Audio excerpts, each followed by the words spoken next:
Good morning guys, welcome back to my channel, welcome to Boni's vlog. একটা নতুন blog নিয়ে আবার আসলাম।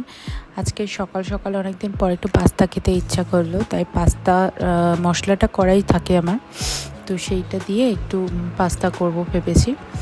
তো এমন একটু ঝাল কম দিয়েছি যাতে মাম্মামও খেতে পারে। সবাই মিলে আজকে ব্রেকফাস্ট হলো পাস্তা। এখানে মাম্মামের ওটসও আছে, যে সে যেটা খেতে চায় সেটাই খাবে, আর তার সাথে চা রয়েছে।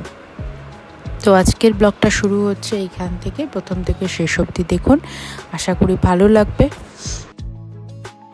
এখানে আমিও টিফিন গোছাচ্ছিলাম। একটু আগের দিনের তরকারি ছিল, একটু এঁচোড় আলুর তরকারি হয় সেটা ছিল, তো সেইটাই গরম করে দিয়ে দিয়েছিলাম।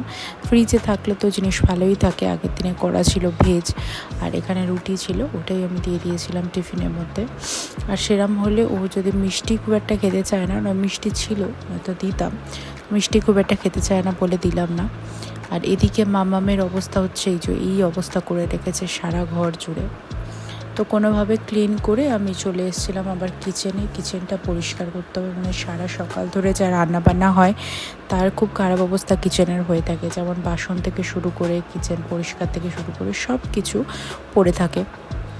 তো একদম মাম্মামকে রেডি করে কিছুটা ব্রেকফাস্ট করিয়ে একটু পড়িয়ে পড়াশোনা করে ওকে আমি একটু টিভি চালিয়ে দিয়ে এসে তবে আমি ওই কাজগুলো করি, নয়তো আর আমার কখনো কাজও হবে না, আর ওই সারাক্ষণ পিছনে মাম্মাম করতে থাকে।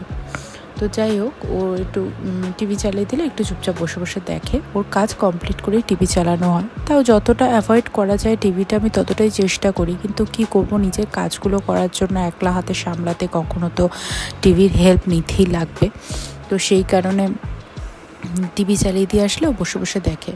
আর এখানে আমি অলরেডি কিচেন পরিষ্কার করতে শুরু করেছি, কারণ এইটা করতেই আমার, যেমন বিছানার চাদর চেঞ্জ করতে আমার 1 ঘন্টা লাগে, এই কিচেন পরিষ্কার করতেও কিন্তু আমার ঝাড়া আধা ঘন্টা টাইম লাগে। কারণ কি, সমস্ত গ্যাস ট্যাস যা থাকে সেইগুলো ক্লিন করে কিচেনের ওয়ালগুলো ক্লিন করা হয় যাতে কোথাও তেলের দাগ না থাকে। কারণ মাম্মাম আর আমার হাজব্যান্ড দুজনেই কিন্তু ভীষণ পিটপিটে টাইপের, মানে ওদের কোনো একটা নিখুঁত মানে ক্লিনলিনেসটা না থাকলে কিন্তু খুব সমস্যা হয়।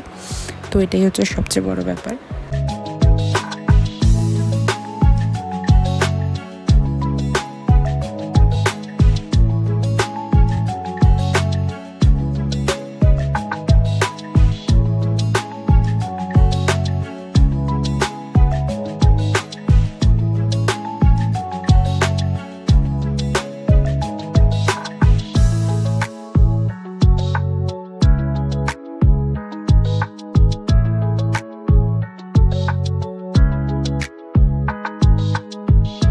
আর এখানে আজকে আমার শরীরটাও খুব একটা ভালো ছিল না, কারণ মাম্মাম একটু অ্যান্টিবায়োটিক খেয়ে একটু সুস্থ হয়েছে। তো সেই ভাইরাল ফিভার তো ফ্যামিলির সবাইকে না ধরে একবারে না অ্যাটাক করে তো যাবে না। তো আমারও মনে হচ্ছে হালকা সর্দি, হালকা গলা ব্যথা এই জিনিসগুলো রয়েছে। তো সেই জন্য মানে আমার শরীর একদম টায়ার্ড হয়ে গেছিলো, আমি নিচে আলাদা শ্যুটও করতে পারিনি, আর এত মানে শরীরটা খারাপ লাগছে, তো সেই জন্য শুয়ে পড়েছিলাম। মনে আমার হয়েছে